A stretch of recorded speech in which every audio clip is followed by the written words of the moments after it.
মেয়েকে মাদ্রাসাতে দিয়ে আসার পর আমি আমার ঘরদোর গোছানোর যেসব কাজ করে থাকি বলতে গেলে 11টা থেকে 12টার মধ্যে আমি আমার বাসাটাকে যেভাবে গুছিয়ে পরিপাটি করি এবং কি ছোট বাবু নিয়ে স্টেপ বাই স্টেপ কিভাবে কাজগুলো করি সেগুলোই আজকে আপনাদের সাথে শেয়ার করব। আশা করি আজকের ভিডিওটি আপনাদের সবার কাছে অনেক বেশি ভালো লাগবে। আসসালামু আলাইকুম, কেমন আছেন আমার প্রিয় আপুরা? আশা করি আল্লাহর রহমতে যে যেখানে আছেন সবাই অনেক অনেক ভালো আছেন এবং কি সুস্থ আছেন। আপনাদের সবার সুস্বাস্থ্য কামনা করে আজকে নতুন আরও একটি ভিডিও শেয়ার করতে যাচ্ছি। আশা করি আজকের ভিডিওটি আপনাদের সবার কাছে অনেক বেশি ভালো লাগবে। আজকের ভিডিওটা মূলত আমি 11টার দিক থেকে শুরু করেছি। আমি ফার্স্টে বেলকনির গাছগুলোতে পানি দিয়ে নিচ্ছিলাম। গত 2 দিন আমার বারান্দায় পানি দেওয়া হয়নি, মানে একদিন আগে বৃষ্টি হয়েছিল আর গত দিন বৃষ্টি হয়নি। গত দিন আমার ভুলবশত পানিটা দেওয়া হয়নি, এ কারণে সবগুলো গাছ একটু নেতিয়ে পড়েছে। এখানে কলমি শাকগুলো খাওয়ার পর কলমি শাকের ডাঁটাগুলো আমি রেখেছিলাম, খুব সুন্দর পাতা বের হয়েছে দেখতে পেয়েছেন।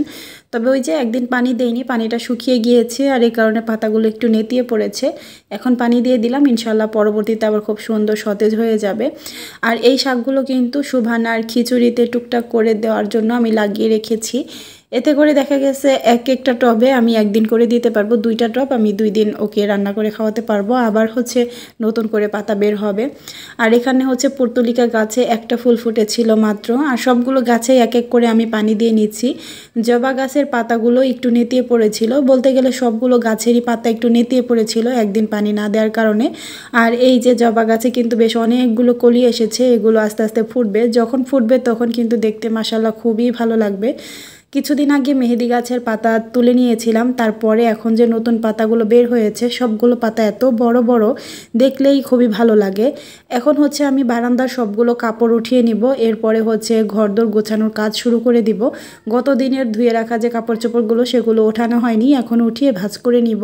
আমার সব আপুরা আমাকে একটা প্রশ্ন সব থেকে বেশি করে যে আপু তুমি বাচ্চা নিয়ে কিভাবে তোমার ঘর এত টিপটপ করে গুছিয়ে রাখো, তুমি কিভাবে এত এনার্জি পাও, কিভাবে এত সুন্দর করে সব কিছু স্টেপ বাই স্টেপ গুছিয়ে কাজ করো, আমরা করতে পারি না, আমাদের অলস লাগে। সেই সাথে আমাকে দেখে অনেক আপুরা উৎসাহিত হন এবং কি অনেকেই তাদের কাজ করার এনার্জি পান। তো আসলে সব আপুদের উদ্দেশ্যে আজকে কিছু কথা বলতে চাই, সেটা আপনারা কিন্তু ক্যামেরার সামনে সবসময় যেরকমটা দেখেন সবসময় কিন্তু ঠিক সেরকমটা থাকে না। আপনারা কিন্তু গোছানো গাছানো একদম টিপটপ করা 10 মিনিটের একটা ভিডিওই দেখেন, তবে আমাদের 24 ঘন্টা কিন্তু এই 10 মিনিটের মতো এতটাও গোছালো এবং কি পরিপাটি থাকে না। তবে হ্যাঁ, প্রতিদিন কিন্তু নিয়ম করে আমরা আমাদের ঘরটাকে গুছাই, তবে ওগুলো দেখা গেছে বাচ্চারা আবার এলোমেলোও করে, আবারও গোছাই। তো গোছানোর পরপরই কিন্তু আপনাদের সাথে জিনিসগুলো শেয়ার করা হয়, আর এই কারণে আপনারা একটু বেশি গোছালো দেখেন। তবে সব সময় যে এত বেশি গোছালো থাকে বিষয়টা এমন না, যেহেতু ঘরে বাচ্চা আছে ঘর এলোমেলো হবেই। তবে আমরা যারা একটু গুছিয়ে থাকতে পছন্দ করি তারা অনবরত সব সময় গুছানোর মধ্যেই থাকি, আর এ কারণেই হয়তোবা ঘরটা এত বেশি এলোমেলো লাগে না। তবে সকালবেলা ঘুম থেকে ওঠার পর আমার পুরো বাসা কিন্তু খুবই এলোমেলো থাকে, একদম সত্য কথা যেটা।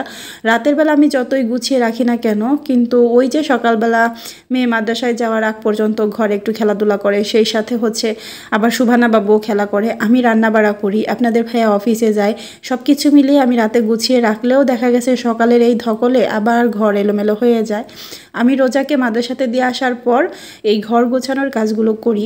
আপনারা তো আমার সকালের রুটিনে দেখেছেন যে আমি রান্না বাড়া, ঘর ঝাড়ু দেওয়া, টুকটাক কাপড় ধোয়া থাকলে সেগুলো, সেই সাথে ঘর মোছা, এই টাইপের কাজ কিন্তু আমি রোজাকে মাদ্রাসাতে দেওয়ার আগেই করে ফেলি। তবে এই যে বিছানা গোছানোটা, যেদিন সব কিছুর পরেও বিছানা গোছানোর সময়টা পাই সেদিন কিন্তু বিছানাটা গুছিয়ে ফেলি, আর যেদিন সময়টা পাই না সেদিন আর গোছানো হয় না।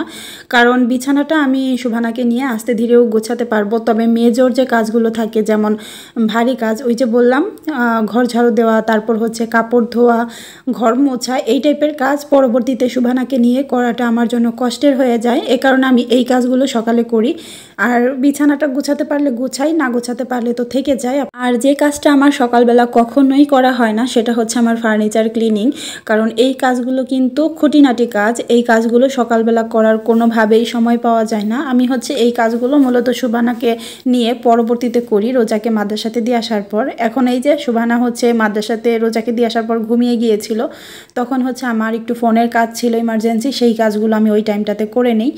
যেহেতু রোজাকে আমি 10টার দিকে মাদ্রাসাতে দিয়ে 10টা 15-20-এর মধ্যে বাসায় চলে আসি, তো দেখা গেছে 11টা সাড়ে 11টা পর্যন্ত আমি হচ্ছে ফোনের কাজগুলো করে থাকি। সুবানা যে টাইমটা ঘুমায় আর কি। আর ও ঘুম থেকে উঠে গেলে দেখা গেছে আমি তো আর ফোনের কাজটা করতে পারি না, সেই সময় ওকে একটু খাওয়া দাওয়া করিয়ে খেলতে বসিয়ে দিয়ে আমি মূলত ঘরদোর গোছানোর কাজটা করি। ঘর গোছাতে গোছাতেই দেখলাম আকাশে কিন্তু অনেক মেঘ করেছে আর একটু বাতাসও মানে বইছে, মনে হচ্ছে যে বৃষ্টি হবে। তো আমি আজকে মূলত কোনো কাপড় ধুবো না, আমার ওইরকম কোনো কাপড় ধোয়া ছিল না, খুবই অল্প 2-1টা ছিল। তো ভাবলাম আজকে একটু রেস্ট করি, আজকে কাপড় চোপড় না ধুই আর বেডরুমটাকে খুব ভালো করে ক্লিন করে নিব। ছোট বাচ্চা নিয়ে এই যে খাট প্রতিদিন আমার ক্লিন করা হয় না, যেটা সত্য কথা। যেটা আমি করি না সেটা তো আসলে ঢোল পিটিয়ে বলে কোনো লাভ নেই। তো আমি দেখা গেছে কয়েকদিন পরপরই কিন্তু খাটটা পরিষ্কার করে নেই, ময়লার মানে ভাব বুঝে। আর সব থেকে বড় কথা হচ্ছে আমি এখন যে বাসাটাতে থাকি এই বাসাটাতে ধুলাবালি খুবই কম আসে। আল্লাহর কাছে লাখ লাখ শুক্রিয়া যে আল্লাহ তাআলা তো সুন্দর একটা বাসা আমাকে মিলিয়ে দিয়েছে। জানি না কতদিন থাকতে পারবো, সম্ভবত খুব বেশি দিন আর এখানে থাকা হবে না। এটা ভাবলে আমার খুব খারাপ লাগে। আমি এই পর্যন্ত আল্লাহর রহমতে অনেকগুলো বাসায় থেকেছি, তবে আমার সব থেকে পছন্দের বাসা হচ্ছে এটাতে থেকে যেরকম মজা, সেই সাথে হচ্ছে বাসাটা একদমই নতুন, খোলামেলা, অনেক বাতাস, সেই সাথে বাসাটাও অনেক বড় এবং কি এই বাসাতে ধুলাবালির পরিমাণ খুবই কম। আমার প্রতিদিন দেখা গেছে ফার্নিচার না মুছলেও কিন্তু কোনো সমস্যা হয় না, আমি অনায়াসেই 2 থেকে 3 দিন পর পর ফার্নিচার মুছতে পারি, কারণ কোনো রকমই ময়লা দেখা যায় না। আর যেহেতু আমার একটু চকলেট কালারের বা কফি কালারের ফার্নিচারগুলো, এ কারণে 2-3 দিন পর একটু ময়লার মতো হালকা ধুলার মতো দেখা যায়। তবে এটা যদি কাঠ কালারের ফার্নিচার হতো তাহলে কিন্তু তাও দেখা যেত না। এই জিনিসটা কিন্তু আমার জন্য খুবই প্লাস পয়েন্ট, আমার জন্য অনেক বেশি সুবিধার হয়েছে যেহেতু বাসায় ধুলাবালি কম। কারণ এর আগে যত বাসায় থেকেছি সব বাসাতে কিন্তু প্রচুর পরিমাণ ধুলাবালি, মনে হয় ফার্নিচার মুছে যাওয়ার পরও আবার মানে ধুলার স্তর পড়ে থাকতো, এরকম একটা অবস্থা। সেই সাথে যত আপুদের ভিডিও দেখি তারা সবাই কিন্তু বলে তাদের বাসায় প্রচুর ধুলা, আমার বাসাতেও ছিল। তবে এই নতুন বাসাটাতে একদমই মানে বলতে গেলে ধুলা খুবই কম, মানে 2-3 দিন চলে যায় ফার্নিচারগুলো ক্লিন করলে। আর যেহেতু কয়েকদিন পর খাটটা মুছেছি, এ কারণে আমি একটু গ্লাস ক্লিনার দিয়ে মুছে নিয়েছি। যদিও উড ক্লিনার দিয়ে এই খাট বা এই ধরনের ফার্নিচার ক্লিন করলে বেশি ভালো হয়, তবে আমার কাছে যেহেতু নেই এ কারণে হচ্ছে আমি গ্লাস ক্লিনার দিয়েই মুছলাম। তবে এগুলো দিয়ে কন্টিনিউ মোছা কিন্তু কোনোভাবেই ঠিক না। এখন হচ্ছে আপনাদের সাথে খুবই কিউট 2টা জিনিস শেয়ার করছি। এই যে এখন আমার কোলে যেটা দেখতে পাচ্ছেন এটা হচ্ছে আমার নাতি, আর যেটা একটু দূরে বসে আছে ওটা হচ্ছে আমার নাতনি। তো অনেকেই হয়তো বা আমার কথাটা শুনে হাসবেন, তবে হাসলেও কিন্তু বিষয়টা সত্য। এই জিনিসগুলো হচ্ছে সাউথ আফ্রিকা থেকে আমার ভাই পাঠিয়েছে।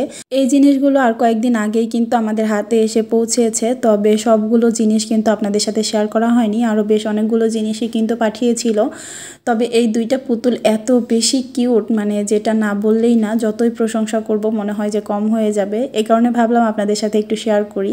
এই যে এখন যে বাবুটা দেখতে পাচ্ছেন এটা হচ্ছে একটা ছেলে বাবু, আর এটা কিন্তু একদমই মানে রিয়ালের মতো লাগে। সেই সাথে এটার একটা ফিডার আছে, সেই সাথে একটা প্যাসিফায়ার আছে, 2টাই মুখে দিলে কিন্তু খুব সুন্দর করে চুষে। সেই সাথে বিভিন্ন ধরনের সাউন্ড তো করে, প্রায় 32 রকমের সাউন্ড করে এই পুতুলটা। তো এটা হচ্ছে রোজার জন্য দিয়েছিল। আর এখন হচ্ছে যে মেয়ে বাবুটা দেখতে পাচ্ছেন এটা হচ্ছে সুভানার জন্য দিয়েছে। এই পুতুলটাও কিন্তু মানে বিভিন্ন ধরনের সাউন্ড করে, সেই সাথে এটারও আলাদা ফিডার, সেই সাথে প্যাসিফায়ার সব কিছুই আছে। তো আমি সবগুলো জিনিস এখানে দেখাতে পারলাম না। 2টা পুতুল আপনাদের কাছে কেমন লেগেছে কমেন্টে জানাবেন, আমার তো ভীষণ পছন্দ হয়েছে। ছোটবেলা থেকে একটা কথা শুনে বড় হয়েছি, মামা হচ্ছে মায়ের অর্ধেক। তো আমার ভাইকে দেখলে সেই জিনিসটা আমি বুঝতে পারি। আমার ভাই যে আমার মেয়েদের কি পরিমাণ ভালোবাসে এটা আসলে ওকে না দেখলে মনে হয় বোঝা যেত না। পুরো পাগল বলতে পারেন ওদের জন্য। তো পারে তো সব কিছুই পাঠিয়ে দেয়, তবে যেহেতু অন্য কেউ এসেছে, মানে আমাদের এক রিলেটিভ এসেছে সেখান থেকে, তো তার কাছেই হচ্ছে আমার ভাই এই পুতুলগুলো পাঠিয়েছিল। খুব বেশি কিছু চাইলেও পাঠাতে পারেনি। আর এগুলো কেনার সময় কিন্তু আমাদেরকে ভিডিও কল দিয়ে দেখিয়েই তারপর কিনেছে। আমি বলেছিলাম যে এত দাম দিয়ে এই পুতুলগুলো পাঠানোর কোনো দরকার নেই, কোনো রকম কিছু পাঠিয়ে দেওয়ার জন্য বা দেশ থেকে কিনে দিব, কিন্তু কে শোনে কার কথা। সে এত দাম দিয়ে এই পুতুলগুলো পাঠিয়েছে, মানে অবিশ্বাস্য দাম। শুনলে মনে হয় যে না, আমাদের দেশে মনে হয় এর থেকে কম দামে আরও ভালো ভালো জিনিস পাওয়া যায়। তো অনেকে হয়তো বা জিজ্ঞেস করতে পারেন, তো তাদের উদ্দেশ্যে বলছি এই পুতুল 2টা নিয়েছিল 10,000 টাকা। আসলে আমার কাছে মনে হয় যে আমাদের দেশে এর থেকেও ভালো পুতুল এর থেকে কম প্রাইসে পাওয়া যেত। তো তারপরও তার হচ্ছে ভাগ্নিদের প্রতি ভালোবাসা, সে নিজের হাতে কিনে পাঠাবে। এর আগেও কিন্তু অনেকবার অনেক জিনিস পাঠিয়েছে আমার ভাই। আব্বু আম্মুর জন্য কিন্তু কোনো কিছুই আমার ভাই পাঠাতে পারেনি, যেহেতু অন্য মানুষের কাছে পাঠিয়েছে, কারণ খুব বেশি জিনিস কিন্তু পাঠানো যায় না। তবে ভাগ্নিদের জন্য কিন্তু ঠিকই পাঠিয়ে দিয়েছে। আসলে মামাদের ভালোবাসা কিন্তু মায়ের মতোই হয়, এটা আসলে অনুভব করার জিনিস, ভাষায় প্রকাশ করে কখনোই শেষ করা যাবে না। আর এদিক থেকে ঘরের কাজ করতে করতে কিন্তু বাইরে সুন্দর বৃষ্টি চলে এসেছিল, আর আমি ঘরে যে গাছগুলো রেখেছিলাম সেগুলো বেলকনিতে দিয়ে দিয়েছি, যাতে করে বৃষ্টির পানি পেয়ে গাছগুলো একটু সুন্দর হয়। আপনি যদি স্টেপ বাই স্টেপ একটু বুদ্ধি খাটিয়ে কাজগুলো করতে পারেন, তাহলে কিন্তু অল্প সময়ে অনেক বেশি কাজ করতে পারবেন। আর হ্যাঁ আপুরা, আমাদের গোছানো কাজ দেখে আপনারা কখনোই মন খারাপ করবেন না যে আপুরা কতটা গুছিয়ে কাজ করতে পারে, তবে আমরা পারি না। আসলে গুছিয়ে কাজ সবাই করতে পারে, তবে বাচ্চাদের ঘর সবসময় গোছানো রাখা সম্ভব হয় না। এই যে এখনই কিন্তু আমার ঘরে ফ্লোরে দেখতে পাচ্ছেন কত ধরনের খেলনা, আর এর থেকে বেশিও কিন্তু থাকে। আর এগুলো কিন্তু সারাদিন গোছানোর মতো না, এগুলো ঘুমালে আমি গুছিয়ে রাখি, দেখা গেছে ঘুম থেকে ওঠার পর আবার এলোমেলো করে। এখন হচ্ছে আমি রোজাকে আনতে যাব মাদ্রাসাতে, এখন হচ্ছে 4টা বাজে, ওর 4:15-তে ছুটি, তো আমি এখন সুবানাকে নিয়ে যাব। আর বাইরে যেহেতু গুড়ি গুড়ি বৃষ্টি হচ্ছে, এ কারণে ছাতাটা নিয়ে যাব। আর ছাতা নিয়ে বাচ্চা কোলে করে হাঁটার যে কী পরিমাণ কষ্ট, আর মোটামুটি আমার বাসা থেকে ওর মাদ্রাসা হেঁটে গেলে 15 মিনিটের মতো লাগে। আর বাচ্চা কোলে করে হাঁটাটা আসলেই কষ্টের, তারপরও কিছুই করার নেই, এখন এটাই আমার জীবন। দিনে 2-3 বার করে আমার বাইরে যেতে হয়। তো কিভাবে বাচ্চা নিয়ে ঘরের কাজগুলো করি সেগুলো তো আপনাদের সাথে এতক্ষণ শেয়ার করলাম, আশা করি আপনাদের কাছে ভালো লেগেছে। আর এখন হচ্ছে আমার অর্গানিক হেয়ার অয়েলের সম্বন্ধে আপুদের সাথে কিছু কথা বলি, কারণ অনেক আপুদেরই মনে সন্দেহ থাকে যে চুল পড়ার সমস্যায় ভুগছি, তবে কি ইউজ করব, কোনটা ইউজ করলে চুলের সকল সমস্যা দূর হবে।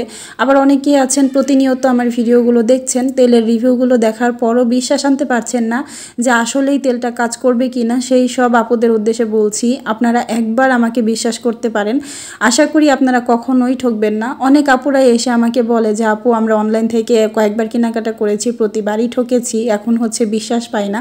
আবার অনেক আপুরা আছে যে তারা কখনো অনলাইন থেকে কেনাকাটাই করেন, ঠকে যাবে না জিতে যাবে এই ভয়ে। তো সেই সব আপুদের উদ্দেশ্যে বলবো, আপুরা আপনারা একবার হলেও আমার কাছ থেকে তেল নিয়ে দেখতে পারেন। আমি 100% গ্যারান্টি দিয়ে আপনাদেরকে অর্গানিক হেয়ার অয়েলটা দিচ্ছি। এটা আমার নিজের হাতে তৈরি, প্রাকৃতিক 35টি উপাদান দিয়ে আমি নিজে তৈরি করে থাকি। আপনাদের চুল পড়া বন্ধ করবে, নতুন চুল গজাতে সাহায্য করবে, চুল অনেক দ্রুত বড় হবে, চুল অনেক বেশি সফট, শাইনি এবং কি সিল্কি হবে, চুলের একদমই রুক্ষতা ভাব থাকবে না, চুল ন্যাচারালি এত সুন্দর ঝলমলে হবে যেটা আপনারা ইউজ করলেই বুঝতে পারবেন। সেই সাথে চুলের খুশকিও দূর করবে। আর আমার এই একটি হেয়ার অয়েল কিন্তু চুলের সকল সমস্যার সমাধান, আপনাদের কোনো রকম কোনো প্যাক ব্যবহার করতে হবে না। সেই সাথে রেগুলার যে শ্যাম্পু দিয়ে আপনারা চুল ওয়াশ করেন সেটাই কিন্তু করতে পারবেন, আর এতেই কিন্তু খুব ভালো একটা রেজাল্ট আপনারা পেয়ে যাবেন মাত্র কয়েকবার ব্যবহারেই। আপনাদের বোঝার সুবিধার জন্য আমি বেশ কিছু রিভিউ এবং কি আমার পেজের স্ক্রিনশট দিয়ে দিলাম, আপনারা চাইলে আমার পেজ ভিজিট করে আরও বেশি রিভিউ চেক করে নিতে পারেন। এছাড়া প্রতিনিয়ত তেলের আপডেটও দেখতে পারেন। আর যারা তেল অর্ডার করতে চাচ্ছেন তাদের জন্য স্ক্রিনে একটি নাম্বার দিয়ে দিয়েছি, এই নাম্বারে ইমো এবং কি হোয়াটসঅ্যাপ আছে, আপনারা চাইলে সেখানে যোগাযোগ করে অর্ডার করতে পারেন। এছাড়া সরাসরি কল করেও কিন্তু অর্ডারটি কনফার্ম করতে পারেন।